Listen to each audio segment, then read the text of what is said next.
ರಾಜ್ಯದಲ್ಲಿ ಕುಡಿಯುವ ನೀರಿಗೆ ಹಾಹಾಕಾರ ಎಲ್ಲ ಕಡೆ ತಲೆದೋರಿರುವ ಕಾರಣ ರಾಜ್ಯ ಸರ್ಕಾರ ತ್ವರಿತವಾಗಿ ಪ್ರತಿ ಗ್ರಾಮ ಪಂಚಾಯಿತಿಗೆ ತಲಾ 10 ಲಕ್ಷ ರೂಪಾಯಿ ಬಿಡುಗಡೆ ಮಾಡಬೇಕೆಂದು ವಿಧಾನಸಭೆಯ ವಿಪಕ್ಷ ನಾಯಕ ಆರ್ ಅಶೋಕ್ ಆಗ್ರಹಿಸಿದ್ದಾರೆ.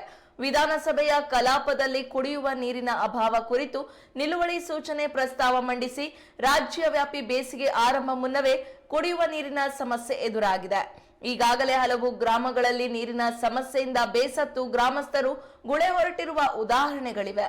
ಹಾಗಾಗಿ ಮುಂದಿನ 4-5 ತಿಂಗಳು ಪ್ರತಿ ಗ್ರಾಮ ಪಂಚಾಯಿತಿಗೆ ತಲಾ 10 ಲಕ್ಷ ರೂಪಾಯಿ ಬಿಡುಗಡೆ ಮಾಡಬೇಕೆಂದು ಒತ್ತಾಯಿಸಿದರು.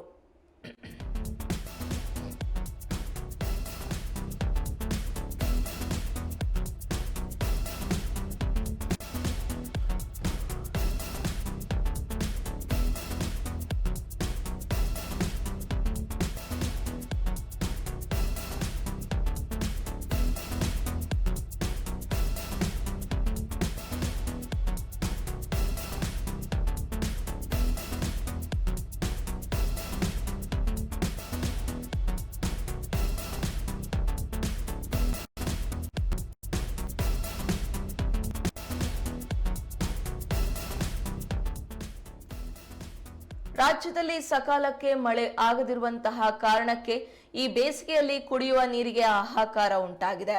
ರಾಜ್ಯದಲ್ಲಿ ಕುಡಿಯುವ ನೀರಿಗೆ ಹಾಹಾಕಾರ ಎಲ್ಲೆಡೆ ತಲೆದೋರಿರುವಂತಹ ಕಾರಣ ರಾಜ್ಯ ಸರ್ಕಾರ ತ್ವರಿತವಾಗಿ ಪ್ರತಿ ಗ್ರಾಮ ಪಂಚಾಯಿತಿಗೆ ತಲಾ 10 ಲಕ್ಷ ರೂಪಾಯಿ ಬಿಡುಗಡೆ ಮಾಡಬೇಕಂತ ಹೇಳಿ ವಿಧಾನಸಭೆಯ ವಿಪಕ್ಷ ನಾಯಕ ಆರ್ ಅಶೋಕ್ ಆಗ್ರಹಿಸಿದ್ದಾರೆ. ಇಂದು ನಡೆದ ವಿಧಾನಸಭೆಯ ಕಲಾಪದಲ್ಲಿ ಕುಡಿಯುವ ನೀರಿನ ಅಭಾವ ಕುರಿತು ನಿಲುವಳಿ ಸೂಚನೆ ಪ್ರಸ್ತಾವವನ್ನ ಮಂಡಿಸಿ ರಾಜ್ಯ ವ್ಯಾಪಿ ಬೇಸಿಗೆ ಆರಂಭ ಮುನ್ನವೇ ಕುಡಿಯುವ ನೀರಿನ ಸಮಸ್ಯೆ ಎದುರಾಗಿರುವಂತಹ ಕಾರಣಕ್ಕೆ ಮುಂದಿನ 4-5 ತಿಂಗಳು ಪ್ರತಿ ಗ್ರಾಮ ಪಂಚಾಯಿತಿಗೆ ತಲಾ 10 ಲಕ್ಷ ರೂಪಾಯಿ ಬಿಡುಗಡೆ ಮಾಡಬೇಕು ಅಂತ ಹೇಳಿ ಒತ್ತಾಯಿಸಿದ್ದಾರೆ.